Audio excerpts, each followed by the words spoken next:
Hello, welcome po sa ating kusina. Magluluto po ako ngayon ng lomi.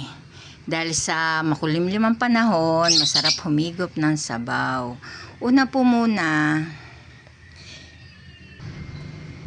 ipiprito muna natin ang squid ball.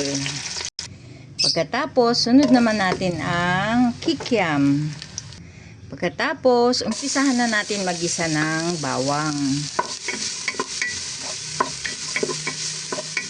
Pag medyo golden brown na, isunod na natin ang sibuyas. Pagkatapos, ang ating atay balon-balunan. Lagyan lang natin yan ng kaunting asin. Yan, pantanggal po ng lansa.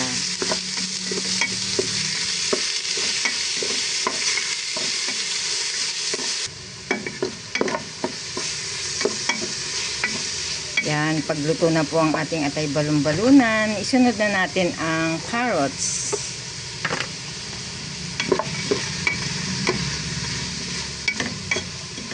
Halo-haloin lang po natin. Yan, para kumapit ang lasa sa ating carrots.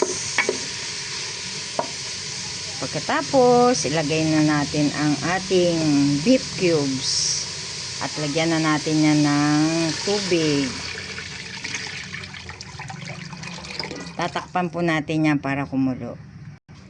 Yan, pag kumukulo na, pwede na natin ilagay yung prinito nating squid ball at kikiam. Pwede na rin natin ibuhos ang ating slurry, pampalapot ng sabaw. Yan, halo-haluin lang po natin yan para lumapot ang ating sabaw.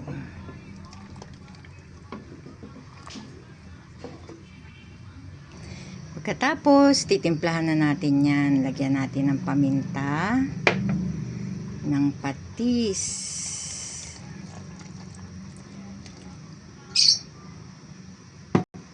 ilagay na rin natin ang pansit Mickey. Yan. Oh.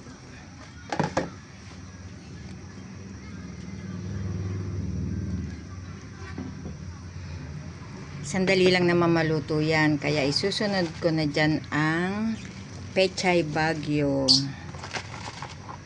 Yan. Lagyan natin ng maraming gulay para healthy ang ating pagkain. Lagyan din natin yan ng celery, pampabango.